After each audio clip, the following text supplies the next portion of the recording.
Hey, how's it going, Rob? Good. How are you? Good. Okay, we're gonna get started in a couple minutes. Oh, I love the picture. Who's that on the wall back there? Who's that? Who is that? Come on. Talk to me. That might be Ron. That might be Mr. Ron Butler. Yes. And so, what does it say above him? What's the quote? Well, that would be those would be the lyrics to Sting's hit song "I'll Be Watching You." Let me read that off to you. Every breath you take, every move you make, every bond you break, every step you take, I'll be watching you. Does he know you have that there? Nope. He does. He will now. He will now. That is hilarious. So I made a little sign for you. I don't know if you can see this. My video here. Oh my God. Yeah, I see. The notorious Campbell. Rob Campbell. Oh my goodness. So did you like the image that Justin made for your So picture? amazing. Amazing. Even made the head kind of fit. I mean, you guys don't have the same body shape. I'd say you and Conor McGregor, but whoa, how dare you? You're different weight classes. Let's just say you're different weight classes, right?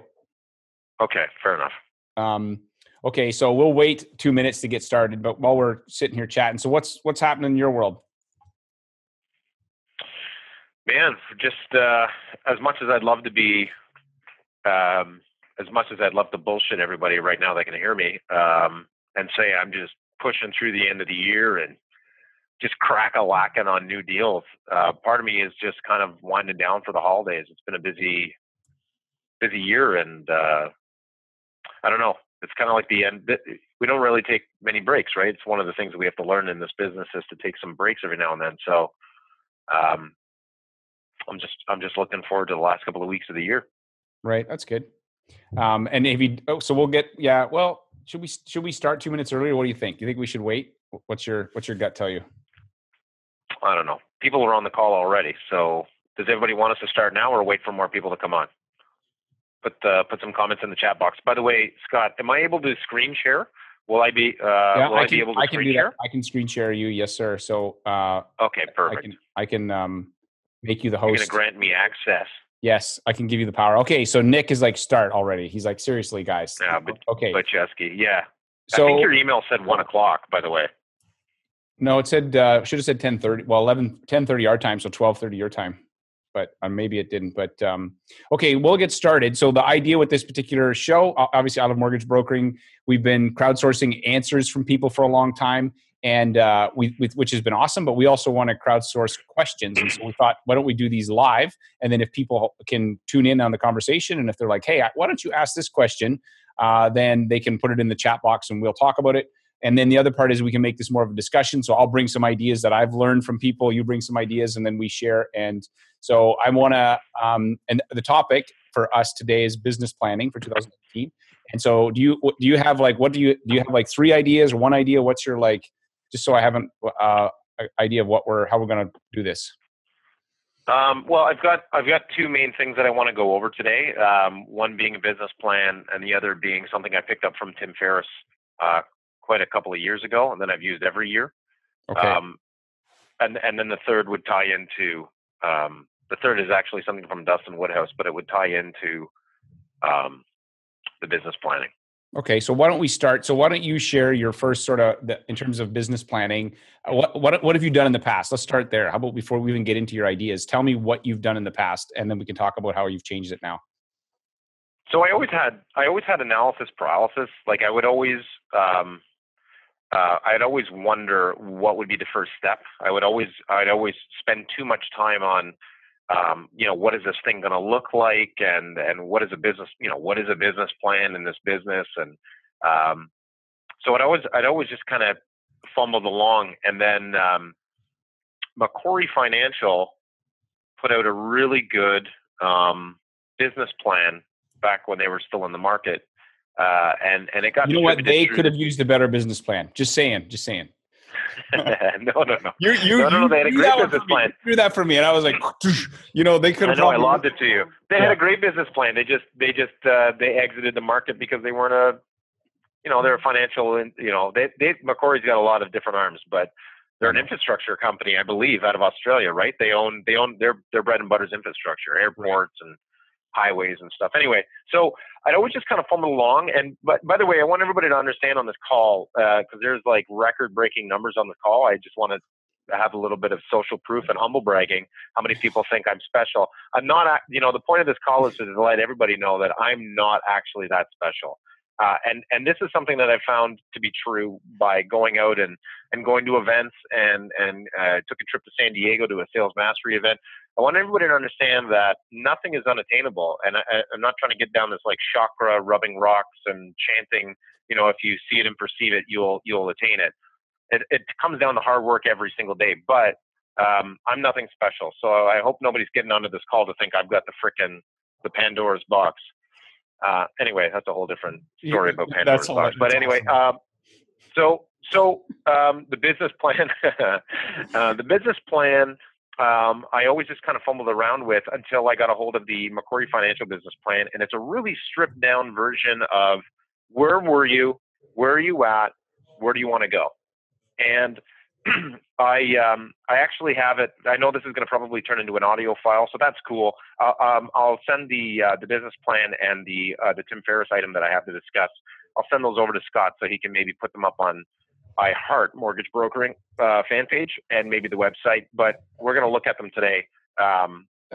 So the business plan. I've always sat down November or December and mapped out what just happened in this year, right? And I always keep my old business plans. They're in a binder or a folder, and it's actually really good to go back and look at those years as you progress because it's a little bit of a reward. Well, it could be one of two things. It could be you slapping yourself back into a state of focus, or it could be a good moment where you pat yourself on the back and realize your achievements for the year, right? The business plan can't be written and put it away into a folder. You can't just write this thing and focus all of your efforts on what you're doing and where you want to go and what you want to do, and then just put it into a folder and put it into the filing cabinet, right? That doesn't work. It's no different than having something up on your wall that you read every day, or a mantra, or something that you can read out and refocus every day. Scott, like with the people that you've talked to over the years of doing the podcast, would you say that that's true? They're constantly reviewing their goals. Oh yeah, and actually, one of the things that I'm not gonna. I'll wait till you're done. But basically, one of the things I believe is that they say Dwight D. Eisenhower said business plans are useless, but the process is useful. And so the idea that you can't have a 19-page business plan that you're like, how we're going to implement this? Like, what are you going to do with that? So it has to be simple. And ultimately, it's got to get to an action. Like, okay, the purpose of the plan is, like you just said, I think it's brilliant. I actually haven't seen the Macquarie one in a long time, but I'm interested to see yours because we have one called the one-page business plan, which sounds almost identical to what you're doing. So I'm interested to see what that looks like. But where were you? Where do you want to go? And then how are you going to get there? That's the 3 questions. And then it really boils down to the daily activities. And then you do have to reorient. You got to look at that 30,000 foot level and go, hey, you know what? This type of lead is very not productive. We need to go somewhere else. But so I'm interested to see with how this looks with the Macquarie one that I haven't seen in a while. Because I know I've seen it, I'm sure at one point. But I probably you learn things and sometimes you forget where you even learn them. So yeah. So again, sitting down, writing out, and I'll just kind of give a nod of the cap to a tip of the hat to Dustin Woodhouse, who, if anybody's ever gone to his events and you've got a hold of the magical spreadsheet that he has, I have a spreadsheet as well that's not nearly as insane in the membrane as his, but I do have a spreadsheet that I've used before having my CRM now that I use, where I'd map everything. The client, the lead name, who the referral partner was, what step of the process it's in, what lender it's gone to, the loan amount, the premium, the CMHC premium, and then the comp, right? Lender, closing date, comp, what month, and then it tabulates down to the month you're going to be getting paid. So I keep a track of all those leads. We do it a little different now with our CRM, but that ties in that business. That tracking really does tie into your business plan at the end of the year, because now you can go back to all of those leads, whether it's just a random phone call off of Google or a handshake from a realtor partner. You can track all of those and then map those out going forward. So at the beginning of the year, you think you might depend solely on realtor referrals, but by the end of the year, you might have achieved a point where half of your business is current client referrals or maybe marketing, right? So if you're not tracking, you don't know, and you don't know what trajectory you're on. So that mapping really does play a key role into the business planning moving forward. Because for me anyway, because I want to know what's worked, what hasn't, and maybe some of those relationships have fallen off, and you can reevaluate those relationships. So I'll take maybe 10 minutes to just 5 to 10 minutes to skim through this business plan. So I'm going to see if I can. I'll give you screen share. Okay, give me 1 second to give you the power. I think I've already done it. Oh, look at that! I don't even, I didn't even give you permission. You just did it. You just were like, I'm going to take. Because I'm the man. That's why I am the man. That's not. I'm not being gender biased. I could be the woman, but I'm not. So everybody on the call, again, take it easy. And again, for the latecomers to the call, welcome. So this is not actually the Macquarie business plan, but this is a very stripped down version of it. The first page is, please note below your 2017 year-end results. So, when you fill this out, don't skip anything. Fill it all out. Put the dates in. Put the dates in that you reviewed it. Maybe put a calendar date ahead of time to pick this up in a month or two to snap you back into reality. Sorry, chat. Scott, you better say who gave you that. Or no. Okay, so I got this from Scott Dawson. There you go, Scott. Checks in the mail. Thanks, Scott. Because I tried to find my old Macquarie. Can everybody see that okay? Just put it into the chat box. If everybody can see that, just fine. I'm interested in hearing what you think about using your personal Facebook pages. We'll come back to that question because let's. Okay, we'll come. Okay. Because the ADD in me will be like, oh, squirrel. So let's. Yeah. We'll come back to your questions, everybody. I promise we will. Okay, so this is the top of the business plan. Again, this is for people who don't know where to start. This is a great way to start. So your productivity. How much funded volume did you do this year? I've relied less and less on this actual number, as Scott could probably agree to, with talking with loan officers in the States or brokers here in Canada.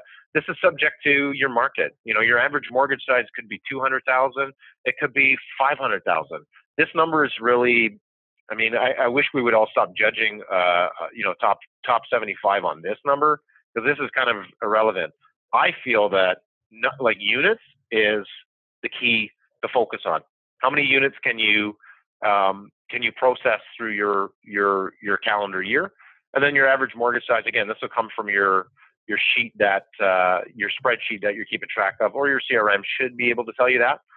And I agree with you, Rob. I think you do need to focus on units, not volume, because volume is very if you're in a small town, you could be $200,000 a deal. And I have found actually people from the smaller communities that tend to be more efficient. They just by necessity, they crank out more loans. And if you take that same person, like a Mark Good, who's doing 500 loans a year, you put him in Vancouver and the guy is a bajillionaire, right? Yeah, of course. And that's an actual mortgage term now. I don't know if people know that, but bajillionaire. It's true. It's true. The guy's a machine. Shout out to Mark Good. The guy's a machine, right? No, smaller markets, just focus on, don't fall victim to number in mortgage amount, because I've done that in the past. But you really got to figure out, it's about the units that you can process. It's not about the loan amount. Efficiencies, this is really important. Approval to application ratio, funded to schedule to fund ratio, and conversion. I'll be very honest with you. I don't really focus on this stuff. I let my spreadsheet focus on that. And I go from lead. I want to know at the end of the year what my lead to fund ratio is. So the time that I get an email or a phone call to actual client in the CRM, closed business, cash in the bank, that's the number I focus on. That'll be different for everybody too. My main man, Ron Butler, mad props to Ronnie Butler, Mr. Ron Butler. That I don't know what that app to fund ratio is. I don't know what that business model is like. It might be lower. Obviously, I'm talking to way less people, so mine's going to be higher. But this is really important. Again, also your funding ratio with your lenders is super important, right? So that's important. Again, down to this section here, I'm going to zoom in a little bit. Down to this section here is where are you getting your business, right? You got to track this. When I first started this business plan, I didn't have a CRM or a spreadsheet I was really using. I have a pretty good memory when it comes to that. So I can go through and say, oh, John Smith was referred to me by my next door neighbor. Okay, I'm not going to consider my next door neighbor a friend. So that was a friend for a referral from a friend. Oh, Jane Byer was referred by a coworker or whatever, right? That you just dive down and get those numbers, because this is going to help you with the next steps and later on in the business plan. What types of mortgages? This is really important, especially in this day and age of the business, right? Refis. I mean, monolines are still doing refis. It's no big secret that the brick and mortars are killing this space right now with rate, right? And flexibility. Purchases. How much was purchases? How much of your business? How many units did you crank out? And what was the total amount of productivity? And switch transfers maybe at maturity or halfway through. Your top lenders, you should know this, right? Who you're sending most of your business to, because that's going to help with your planning in this part, right? Because maybe I can guarantee you in 2016, I'd sent way more of these to monolines than 2017. So again, more crucial now than ever. The next page is a SWOT analysis. It just goes over your strengths and your weaknesses and your opportunities and your threats. So what is your threat? You know, what are your threats in this market? Is it a slowing down of the market? Is it an increase in rates? Is it a reduction in housing starts? Well, I mean, if you're in Ontario, ain't no houses getting started in Ontario, but competition, you know, people in your market, people in your immediate market. What are your strengths? For me, it's definitely not my good looks, but it is my personality, which means I do better face-to-face with people or interacting with people. That's just my wheelhouse, and that's where I kind of excel. My weakness, I hate underwriting. I hate it. I love underwriters, but I hate underwriting. And it's just because it's a part of my brain that doesn't work.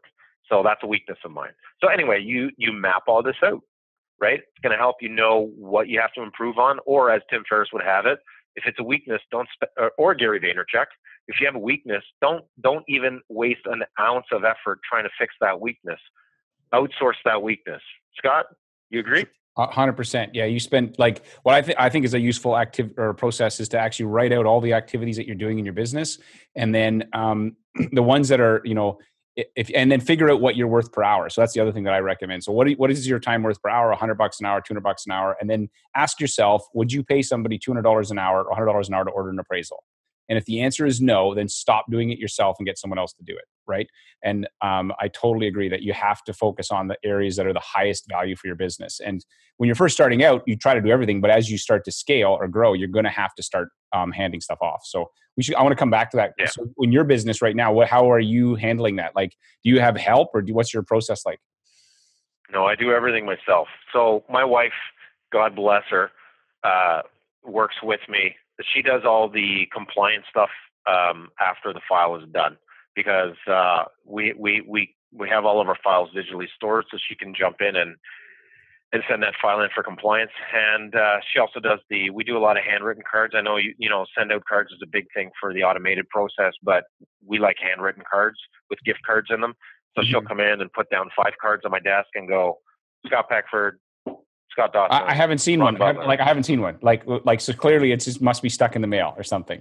I only threw your name in there to make you feel good. I would never send you a thank you card. Okay. Thank you, brother.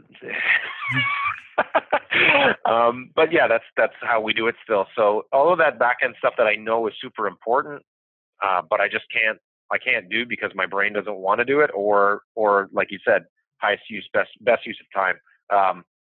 But underwriting I do myself. You know, following up with the lawyer, everything is done myself. This January I'll be hiring an underwriter, so I'll be pretty pumped about underwriting and fulfillment. It's going to change your life, Rob. It's going to change your life. Yeah, I that's what I hear. So I'm looking forward to it. And I'll actually tie into the whole money per hour thing. It'll segue well into the next section. So your territory and market. Describe your territory and market. What's the economic outlook for the market? What's the geographic description? A lot of the stuff can be found on Google or census, right? Census polls, like it might be outdated, but it's going to give you an idea. Cultural makeup, average family size, average age, average household income. All this is doing is making you focus on getting off of that rat or the hamster wheel of got to get a deal, and to step back and look at the broader picture of actually sitting down and planning out your year and how that's going to look. and mortgage type. Like, what's the mortgage market? Some parts in our province in Ontario, some parts of the province are predominantly going to be blue collar, maybe a lot of alternative lending because of the market or the employment type, right? Or you drill down into the high net worth areas. It's not going to be. I'm painting a picture here for this section. It's not always the case. Obviously, there's B lending in Toronto or whatever, but just drill down to what the mortgage market is. Competition, list out your competitors and what's their competitive advantage and how are you going to overcome that competitive advantage. So, if your competitor, I'm going to pick on my main man, Ron Butler, who I purposely have up there for a reason. I want to address that for a second. I have him up there for two reasons. He's always watching over my shoulder to make sure I'm actually working so he doesn't steal my business. Not that he's going to steal my business, because this segues into this part. Ron's not a competitor of mine. Maybe some people, Ron is a competitor of theirs. I don't view Ron as a competitor. I don't view Dan Eisner as a competitor. I saw both of them at MPC. They're both amazing guys. My personal opinion, they're both amazing guys. Very easy to talk to if you actually walk up and say hello instead of, it's so easy for us to throw darts at everybody in this industry that might not be playing in the same game that we're playing. But so Ron's not a competitor of mine. Maybe he will be one day, but he's not, right? So really focus on what's your true competition and where are you losing business or people in your marketplace. Strategy development, right? Describe your strategy for your continued growth with those referral partners.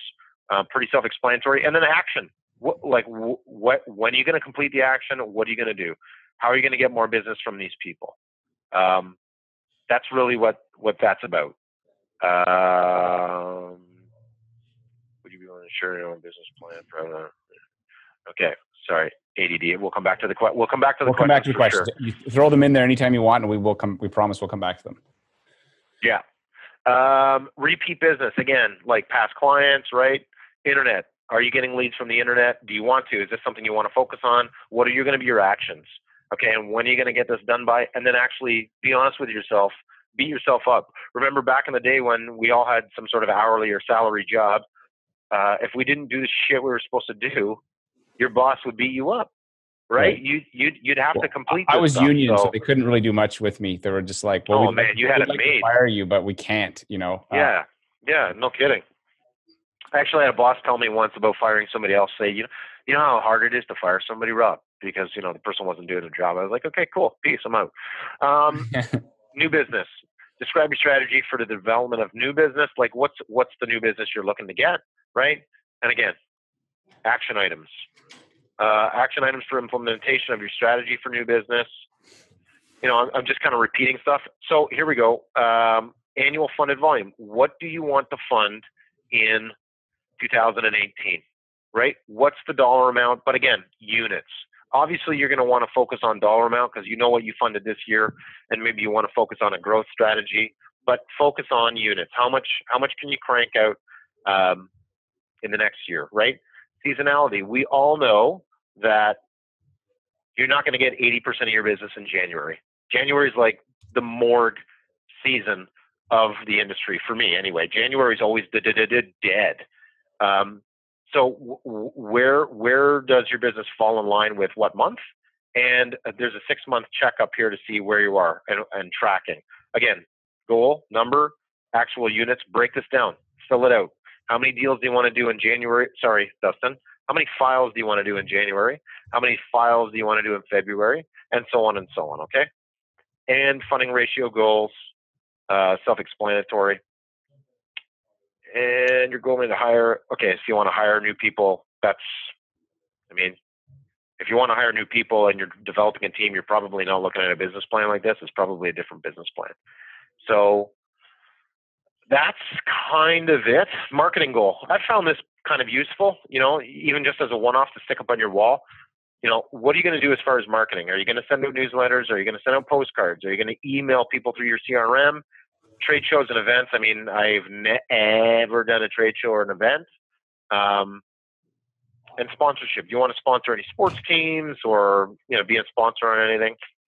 Scott, I mean, have you done trade shows or events and found that? Yes, I've done events like, workshops or either lunch and learns for realtors. I've done client events. I think a couple client events a year is a good idea if you are the type of person that wants to see your clients. And then I've done I sponsored my hockey team, so I paid for the jerseys for our team, and it turned it turned into business for me because you're sitting there drinking beers and I'm like, what do you do anyway? And then it always because if I'm going to be there, it's a way to kind of bring up what you do without being kind of sleazy, right? And so Yeah. I wasn't a very good hockey player, so they didn't use me as a mortgage broker because of my hockey skills. It must have been the jerseys that did it. Yeah, must have been. So yeah, okay. So again, like write down what you want to, for seasonal cards. I'll kind of skim over this because it's self-explanatory. But like seasonal cards, you're not going to send out shit every month. Let's be honest. I don't know about you, but when I get stuff in my mailbox, it goes right into the garbage. That's it. It just, oh, cool, postcard, done. But February I've sent out Valentine's Day cards. The summer, I've sent out goofy postcards about the end of school, like parents panicking, pulling out their hair. Enjoy your summer kind of a deal. Just something. An email and trade show and sponsorships. Again, just mapping it out. Doing the actual map out is key. So that kind of wraps up the business plan template. Again, we'll share this with Scott to put up on the page or on the I Love Mortgage Brokering website as a downloadable PDF. The second thing I want to talk about is this. This is called the Dreamline. And I got this, again, if you're listening to this in the audio, we're looking at the Tim Ferriss 4-Hour Workweek Dreamline. So I read the 4-Hour Workweek 2011, 2012. And we all know, I'm going to go through this and explain it, but we all know that we've had that point in our career where all we want to do, like we were told, just get in front of people, just get in front of people, just get in front of people, right? And you spend your days going out and having coffee with everybody. I mean, it can be grueling. And when I actually filled out this Dreamline, I realized that I was spending way too much time with way too many people that wasn't going to help me during my business day. I'm not talking about cutting off like personal relationships with your friends or any of that stuff, but like on a Wednesday afternoon, you shouldn't be going out having a 3-hour coffee with somebody talking to you about the friggin' skiing trip on the weekend. Like that's not a focused time effort, right? So Tim Ferriss has this Dreamline in the 4-Hour Workweek, and it's actually a downloadable PDF. And there's 3 sections here that I always focus on this 3-Hour Workweek Dreamline. The first block here is the having. So do you have an Aston Martin? Is that your goals or is that his? No. These were all written in as written in the book. Yeah. No judging. No judging. I walk to work. Homie. It's 8 minutes. 8-minute walk to the office. I just saved my Aston Martin money, put it in my pocket. So the first section is having. The second section is being, and the third section is doing. Okay. So what do you want to have? And over here it says, in blank months I dream of. So I normally do 2 of these when I sit down and do them. I do a 3-month and I do a 6-month. Okay, so the 3-month is going to be immediate. What do I want to do immediately for the first quarter? And then 6 months is what am I working towards? So having these are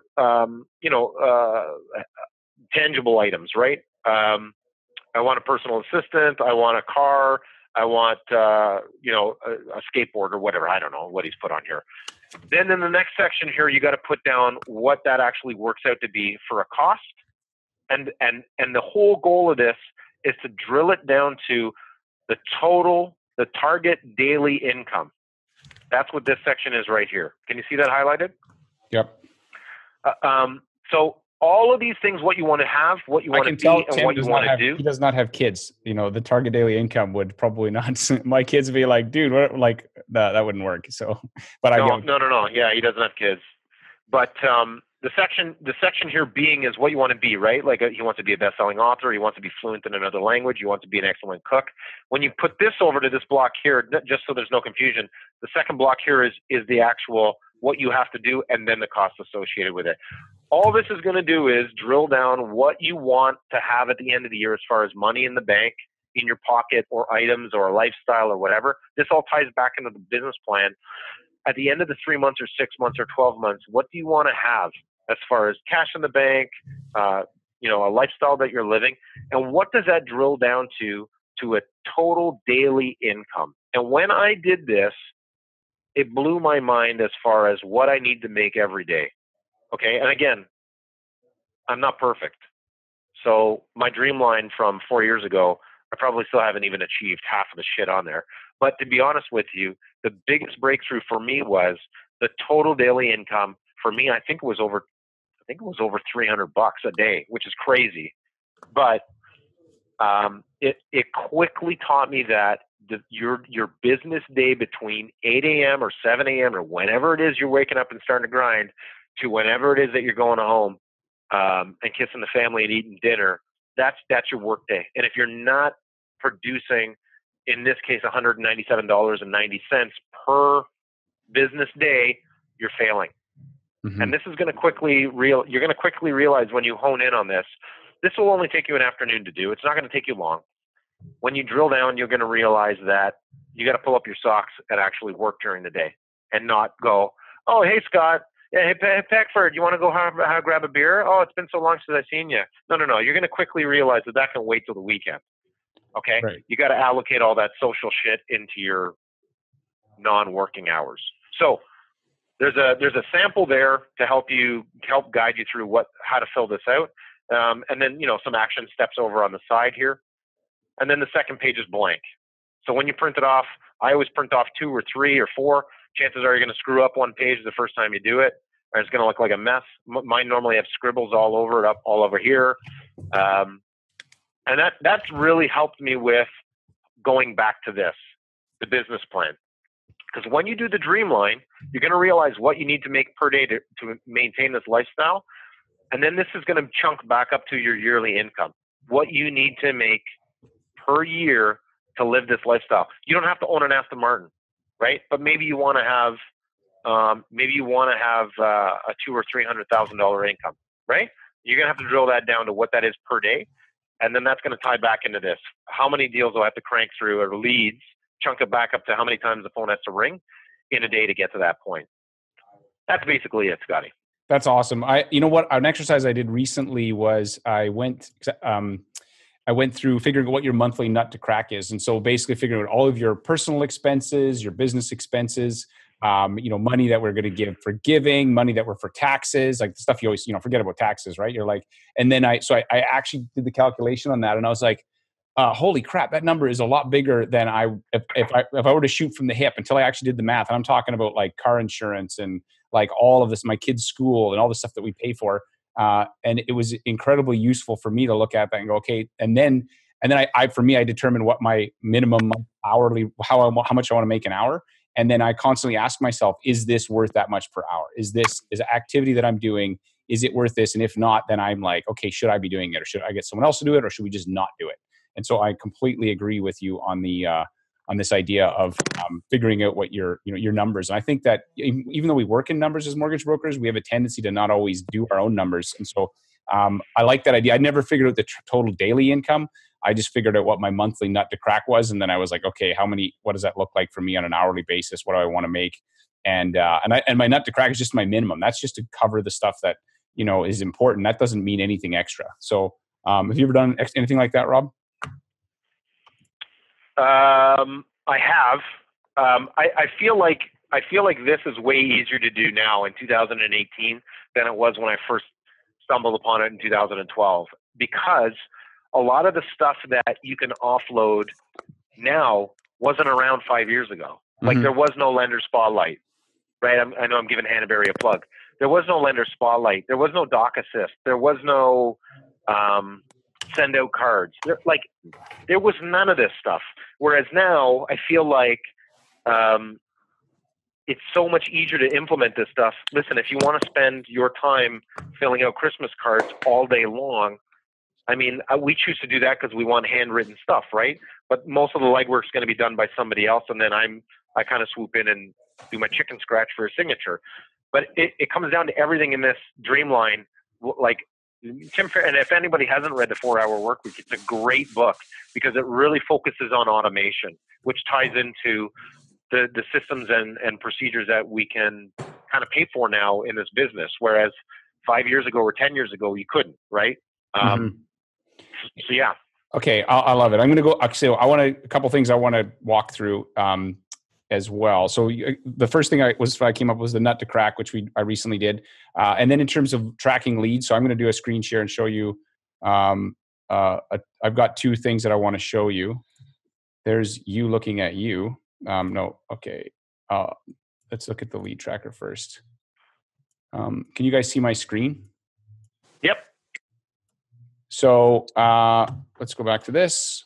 And I can't see you guys right now, but basically I had this thing created. So let's say it's Tom, Cruise, and it's a purchase, loan amount, $350 month. So this just has the critical data. I don't think you need to have everything in, you can, Yep. but status. So the cool part about this is if I change it to pre-approval,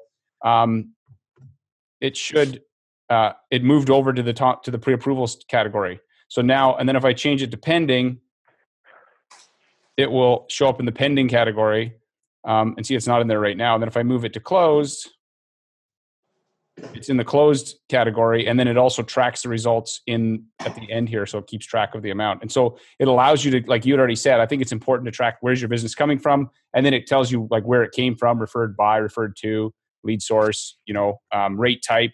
Like right now, there's opportunities with some variable rate clients, and so if you can actually quickly go and find all those clients in your database, there's opportunities for you. So if you have it in a way that's easy to find, and Filogix is not easy to get data out of. Like you can pull data, but it's not. It's somewhat. No. It's messy. It's intentionally designed to make it difficult for us to extract data. Like truth, that's just straight up. I talked to a guy who worked there for 25 years, and their original vision was that it would be this like kind of portal hub. That never happened, and so the way the current system is it doesn't really work well for that. So I think that the one thing, if in terms of systems, the one system I think is important is lead tracking, and that way it allows you to keep track of where your business is at on a real-time basis. And the second one is, so I have this, and this is something that's still I'm still playing with, but it's basically this one-page business plan, because my thinking's always been, if a business plan is complicated, and there's a lot of great, so not like the one that you showed was awesome, but if it's a lot of stuff, I'm gonna get lost in it. And so what I thought is, if you can fit it on a single page, then I can print it off and I can okay, this is something I can actually do. And so then this basically just goes through similar questions. Why did I become a mortgage broker? If you don't remember your why, then you're going to forget. They always say if you have a strong enough why, you can do any how. And so you need to remind yourself of that. What do you want to achieve? What 3 activities you're going to commit to? Which area you're going to focus on in Q1. So I think your business has leads, teams, and systems, and there's always an area that needs your focus. For us right now, it's team. Like we really need to hire somebody. We've got leads. We can get more leads, but if we don't get our team sorted out, we're not going to be able to grow. And then I think accountability. I think one of the problems that I see when I talk to top loan officers, mortgage brokers, is that we are, we're like a herding cats. We are all strong personalities. We want to be in charge, but we're never accountable. And because of that, the people that are the most successful have accountability. And so I think you need to have accountability to the activities that you say you're going to do. And then it comes down to, I personally am a huge fan of the phone. So I think that, and this is something that's come from, a lot of the top people that I talk to are really proactive about their phone use. And so basically you have a plan, who you're going to phone on what day. And then this basically, you take your results where you're coming from last year. So you just fill this out, you fill in the gray areas, put in your gross commission, put in what you want to make for next year. So let's say it's 300,000.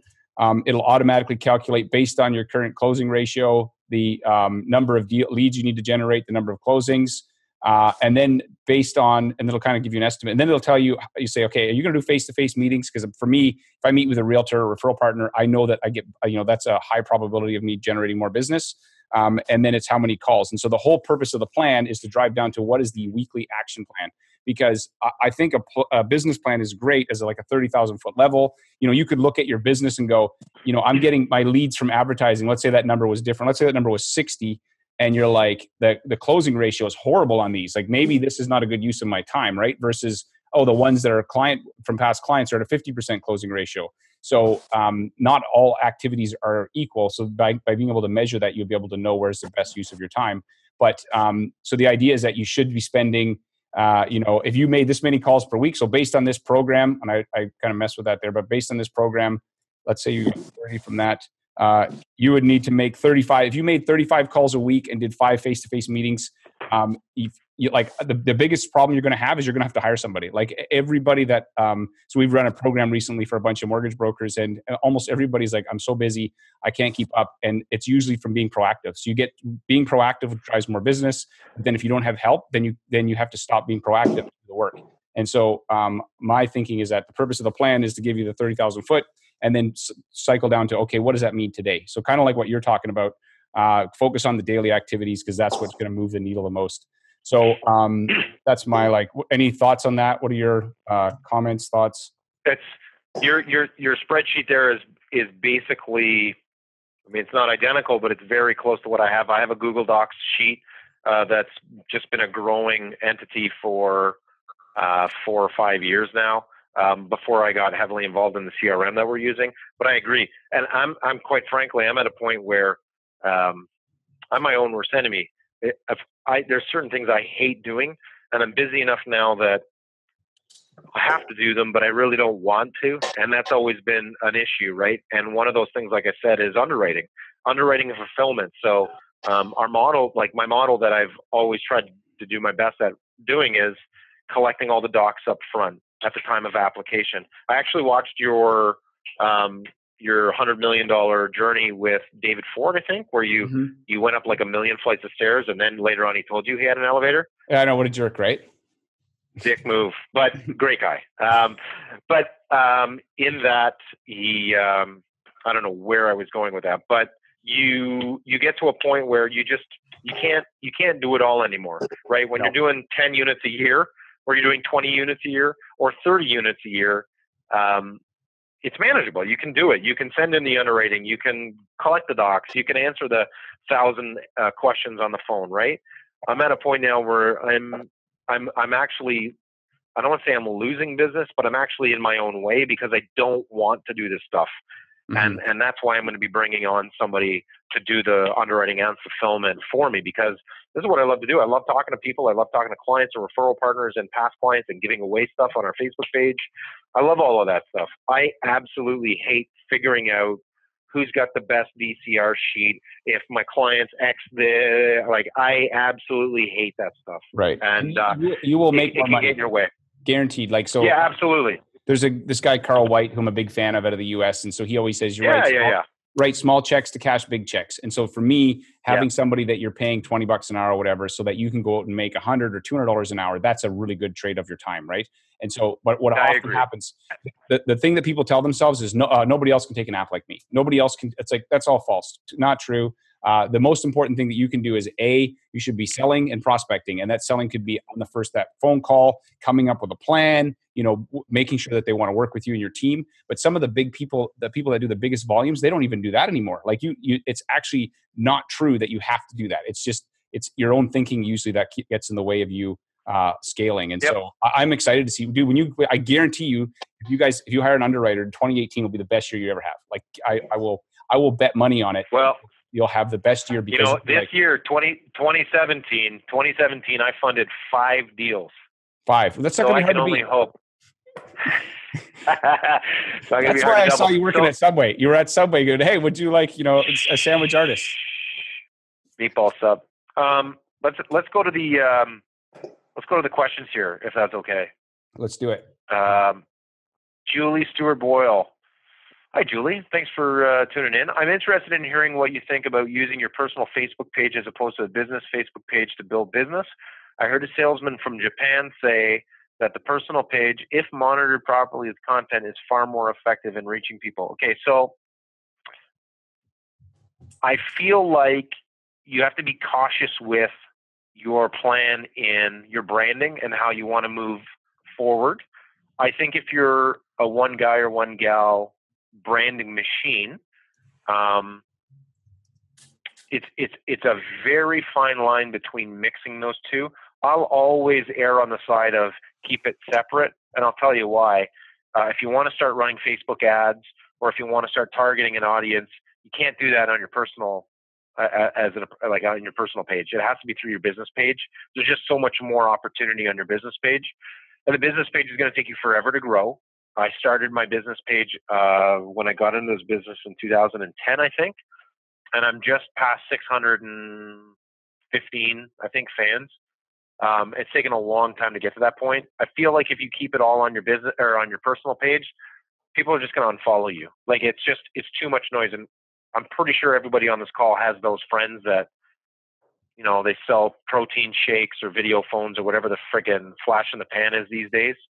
And you just get bombarded. And you just, I guarantee you I have friends that unfollow me on my personal page because I post too much goofy shit. And so I would say keep it separate. I think it depends on how serious you are and how serious you are in growing the business. I have a vision of where I want to take mine, and it's definitely a benefit for me to keep it separate. Scott, your thoughts? I think that you should do both. I think you need to have both, but I think you're right. I think your personal page should be more personal than like occasionally you can do business. But if you had to think of a split, I'm like 80-20, like maybe even 90-10 in terms of business. I'd say 90-10. And keep it personal. People want to know who you are, and then the 10% of the time they're going to be like, "Hey, look, this is it. This is something I have interesting." But you're right. You can't do like with a personal page. You can't do a lot of like the ads and stuff, or you can't target. If you ever want to get into that, I know that like so the I Love Mortgage Brokering page just got to 1,000 likes, and I feel like. And that's like that's taken 3 years. We have 3,600 people in the Facebook group, and it's like every month there's like 12,000 reactions and comments and stuff. But yet the Facebook page itself actually has not got a lot of love. And so, if you're listening to this, please go like it. But which is kind of maybe I don't understand how to market it properly. I found the group to be very useful, but of course to have a group for your clients would be kind of weird, maybe. But you can be a great place to be a part of is Facebook groups. I know that you can use that as long as you're not in there throwing up a picture of your rate sheet and because I think that's just like annoying to people. I'm just going to look something up. I'll just look something up here quick. You talk there, Rob, for a second while I'm looking up a stat. Yeah, you know what? I actually saw Tom Ferry. If anybody knows who Tom Ferry is, he's a big real estate kind of coach in the States, and he's very social. He does a lot of video and stuff. And I actually saw him speak at the Todd Duncan event in San Diego in October. And he was like, how many people are broadcasting this conference on Facebook Live? And nobody raised their hand. And he said, oh, guys, this is crazy. Like, you got to be on Facebook Live all the time. Like, you got to broadcast. Like, I'm bringing value to my clients. I'm here for you. And blah, blah. And I'm thinking, holy shit, man. Listen, at the end of the day, I firmly believe that people care about you more personally in your personal life than they do about your business. And that's why it's so important to keep it separate, because they need to know who you are and maintain you in their head as the mortgage person without actually slapping them in the face with Facebook Live, this and that. And it can be so polluting that people will end up not caring. So enough with the Facebook Live. Like, geez, nobody needs that. Nobody cares until they care. When do people care about the mortgage? Stats show about every 3 to 4 years, right? So a year after they funded their mortgage, they don't need to see that stuff on their feed personally. So, So I heard a couple of things. I'm just looking at the group insights for our Facebook page, and actually, Rob, you are number 2 in terms of comments for posts most engaged in the last month. So kudos to you, buddy. It says it's like 866 comments, 258. I don't know. Great to connect with so many of you at weekend. Okay, so that was the post. And then Jim Terlucas is in there. But it's kind of interesting now with group stats that you can get. And back to your point, I guess this is my ADD, but I got distracted because I was looking up throwing on Facebook all the time. This is what I do. Here's my need a mortgage, call me is annoying as heck. And I've probably in the 3 years that we've had out of mortgage brokering, I've kicked out and blocked about 100 people. And people may not be aware of that, but it's for people that do that. They come in and they're mortgage brokers and they post, they're like, hey, here's my best rates. And I'm like, dude, are you dense? Like, how stunned are you that you think that advertising to a room full of mortgage brokers is a really good idea? And I don't even often argue with them. I just boot them. I just go, I just can't even, I don't even want, my IQ will go down if I argue with you about why you shouldn't be doing that. So I actually leave the office to go to like social events or networking events or whatever. I don't take any business cards with me. None. I mean, just put yourself in somebody else's shoes that you're going to go to an event and some schmuck is going to come walking up to you and go and look at your freaking chest sticker that says, hello, my name's Donkey.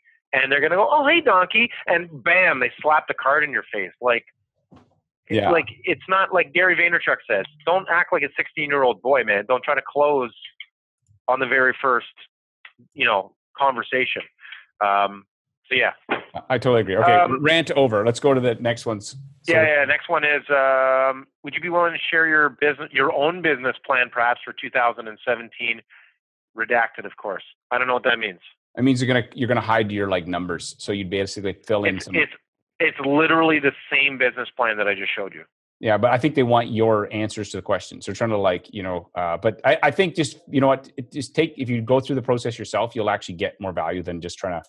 No disrespect, but you don't need to know what my strengths and weaknesses are, right? This is this is about you. So devilishly good looks is one of the obviously, strengths. Let's be honest, with a super awesome photo of Ron Butler.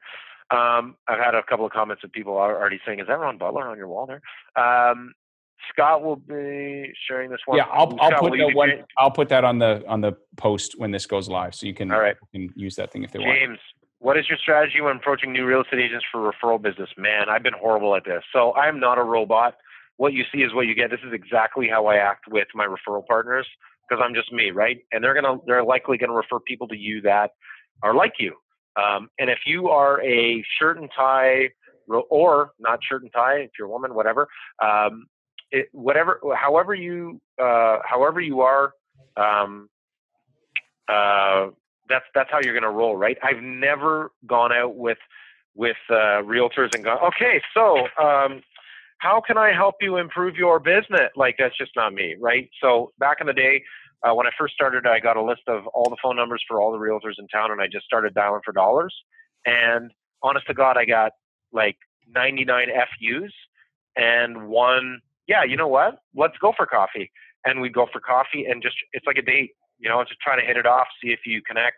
You'll go out, you'll meet somebody, their personality is like trying to brush your teeth with a porcupine, and you're on to the next one.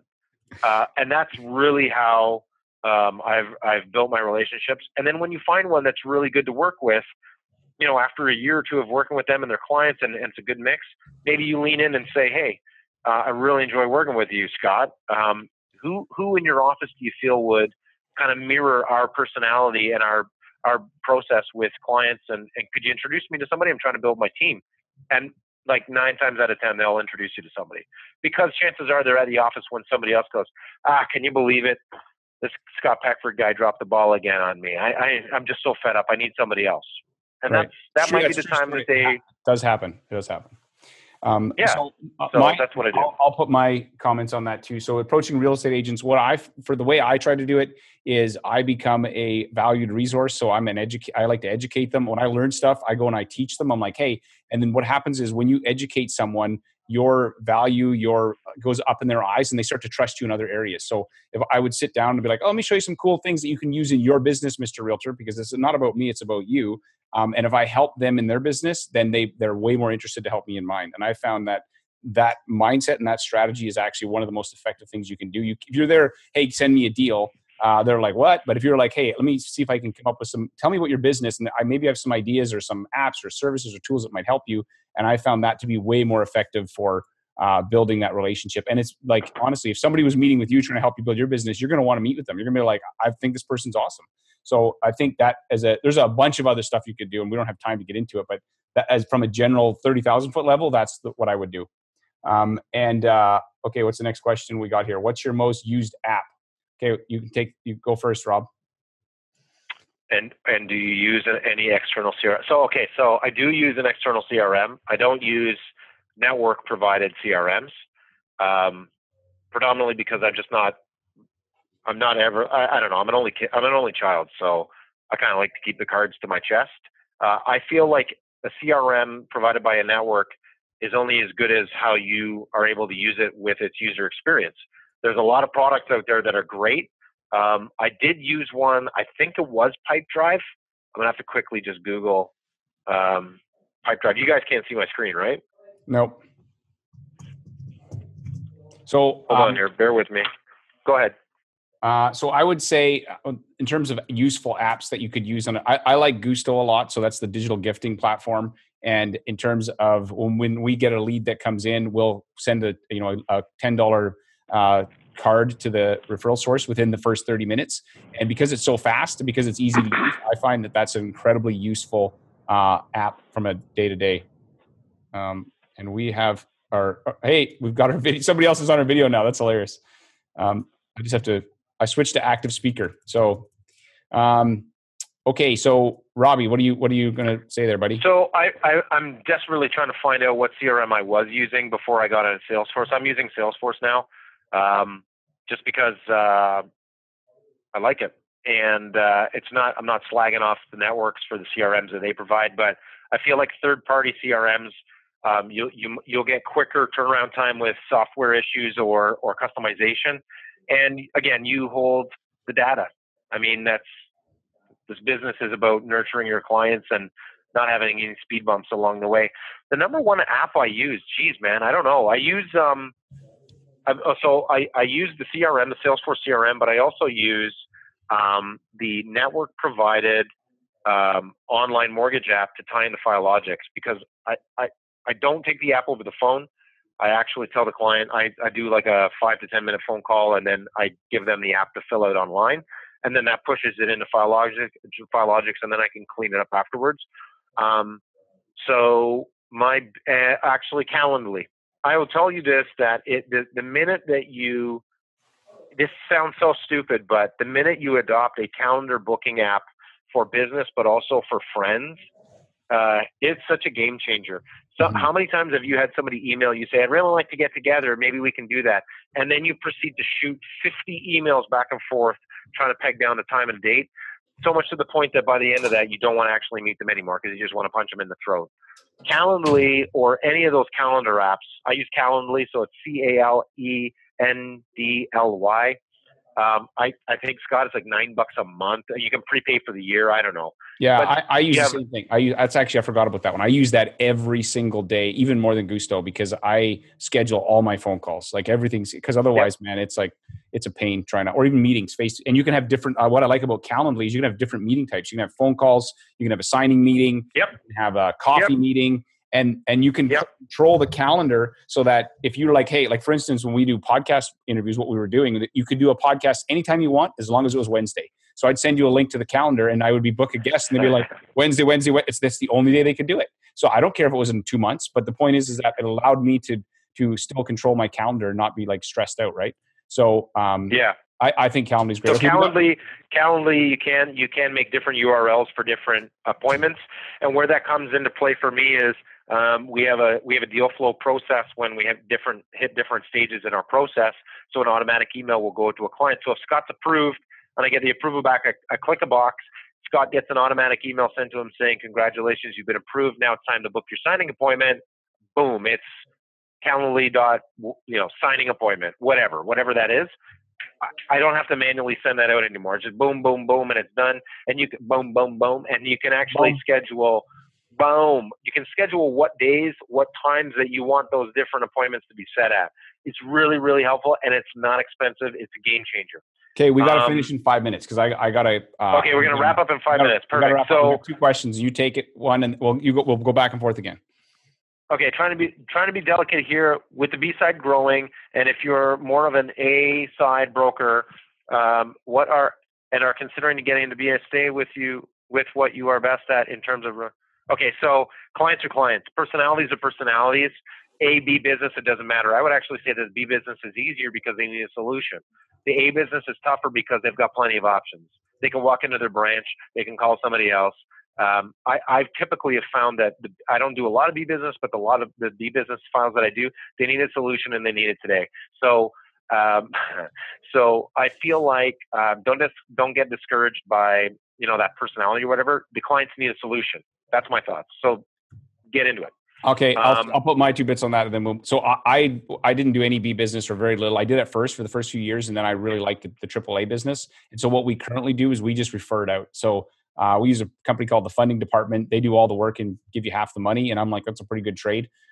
If it's just a name and a phone number, and they're like, sometimes you give them more. But I think unless you want to be good at it, but I do think that the opportunity wise, the BEEB space is going to grow for sure next year. So if you want to be in front of it, awesome. If you don't, you can still have someone else do that work for you. Okay, next question. Yeah, somebody in your office or whatever. But don't shy away from it. Thoughts on bank specialists taking away business from mortgage brokers? They can seem to do miracles. Yes, they can. My opinion is this is a numbers game. The more times you make the phone ring, the more chances you have of winning. Bank reps they can't dictate their own marketing.